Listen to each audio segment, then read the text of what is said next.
Salam jumpa dengan Mitra Rev Channel. Hari ini kita akan meneruskan tutorial yang kemarin mengenai cooling capacity. Bitzer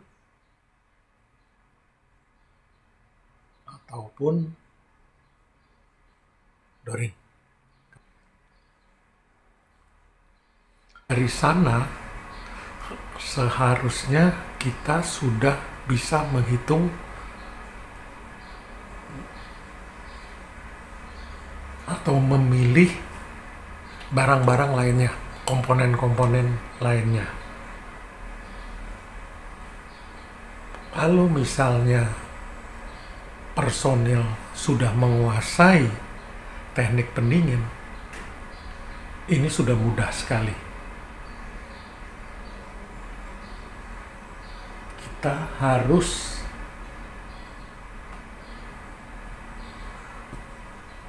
mengetahui sistem refrigerasi, di mana yang jadi komponen utama adalah kompresor, kondensor, pipa kapiler atau expansion valve, dan evaporator. Ini komponen utama yang harus kita pilih.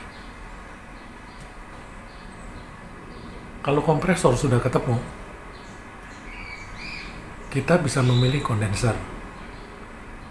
Kalau kondenser dan kompresor sudah ketemu, kita akan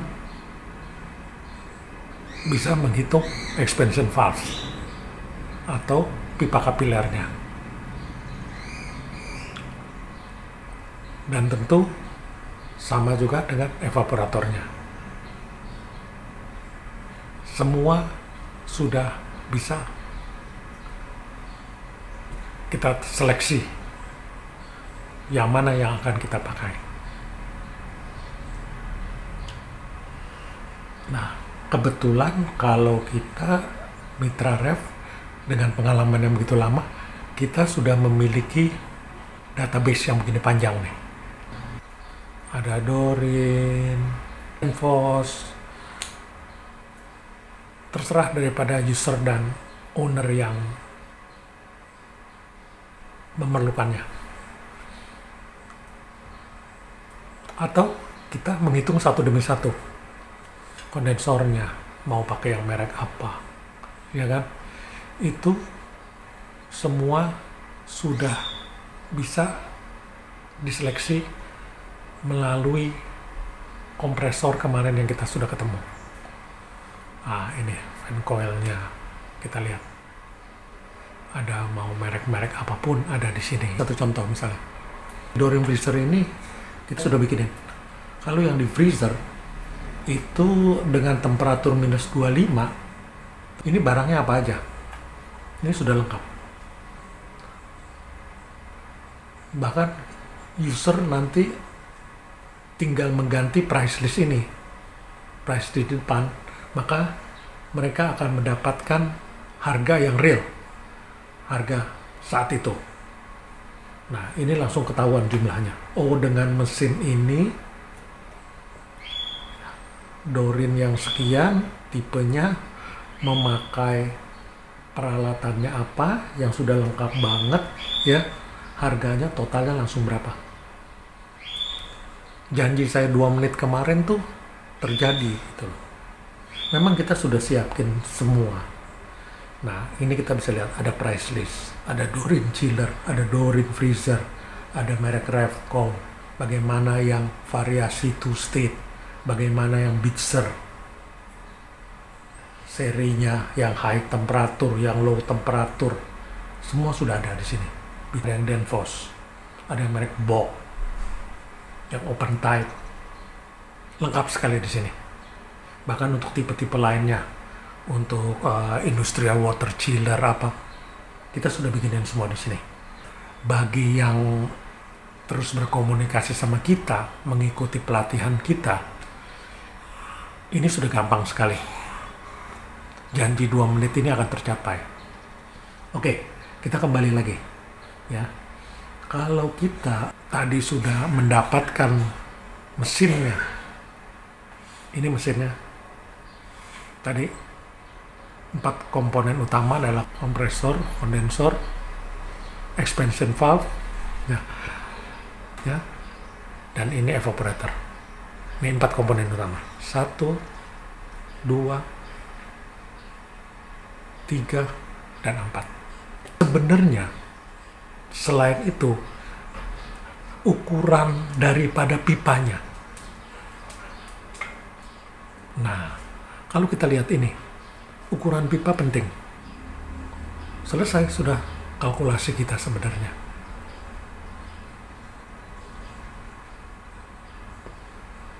Soal yang lain-lain, apakah harus pakai ball valve, filter dryer, ada ball valve lagi, ada side glass, ada solenoid valve. Ya, itu adalah komponen terkait. Komponen pembantunya, terkaitnya. Ball valve itu digunakan supaya apa, filter dryer supaya apa. Nanti kita akan bahas satu demi satu. Selain dari itu, pressure, breath control. Bagaimana yang high, tekanan warna merah ini. Bagaimana yang low, tekanan yang warna biru ini. Ini ada. Dan bagaimana kontrol daripada suhu yang tercapai di dalam kamar pendinginnya. Nah, ini alat-alat kontrolnya. Ini komponen juga komponen pembantu, komponen terkait pada di posisi pipa merah.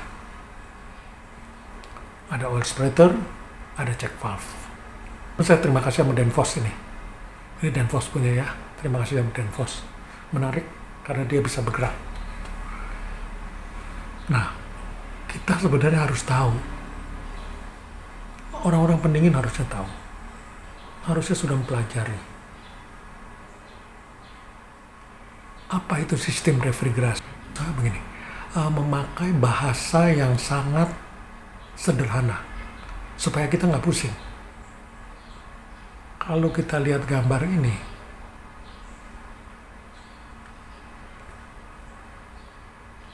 kita akan memakai bahasa yang sangat sederhana, di mana kita perlu kompresor untuk merekayasa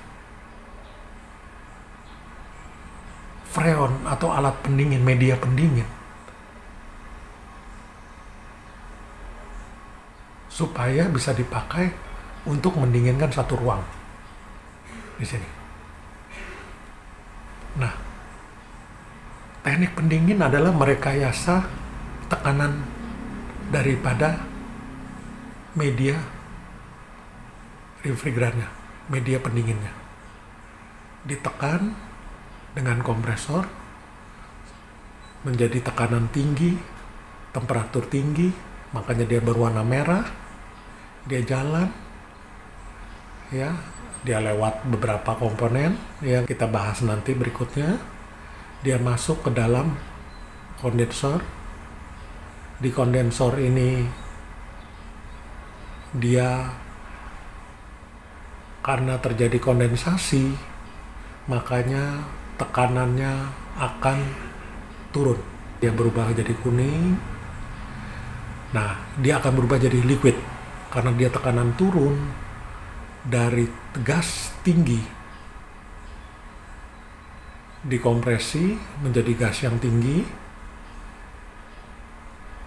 Akhirnya dengan proses kondensasi tekanan menjadi turun, dia menjadi liquid.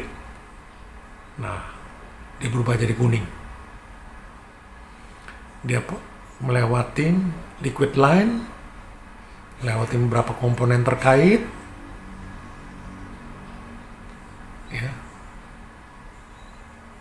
terjadi proses kapilerisasi, penghambatan daripada lajunya, tekanannya, hingga akhirnya dia benar-benar siap untuk digas lagi, untuk kembali ke dalam mesin lagi. prosesnya itu. Nah, itu yang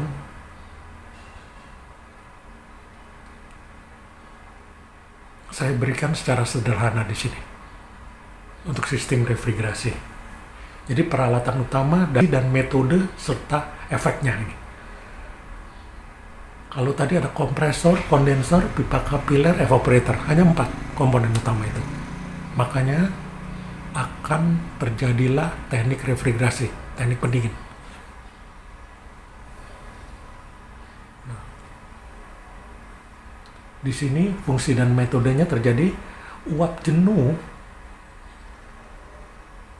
gas refrigeran dihisap dan dikompresi oleh si kompresor menjadi refrigeran bentuk gas dengan tekanan tinggi dan suhu yang tinggi karena ditekan, tekanan jadi tinggi, karena tekanan tinggi suhu dia juga tinggi. Nah, dia masuk ke dalam kondensor tadi, dia berjalan, terjadi proses kondensasi hingga refrigeran berubah menjadi liquid bentuknya dengan tekanan yang masih tinggi dan suhu yang lebih rendah sedikit. Sudah ada penurunan karena itu terkait. Nah, bentuknya berubah jadi liquid, expansion valve atau pipa kapiler. Terjadi proses kapilerisasi hingga refrigeran akan berubah menjadi liquid dengan tekanan yang sudah rendah dan suhu yang akan rendah juga. Dia akan masuk dalam kompresor. Nah, dengan kompresor ini tentu akan kembali mengulang proses yang sama. Seperti itu. Nah, kalau dengan dasar ini mereka sudah bisa menseleksi barang-barangnya dengan hasil daripada cooling capacity yang kemarin dapat ketemu seleksi kompresornya, seleksi kapasitas kondensornya, seleksi hitungan expansion valve-nya, dan evaporatornya. Kita akan bahas ini juga satu demi satu, ya. Sepertinya saya akan sampai di sini dulu.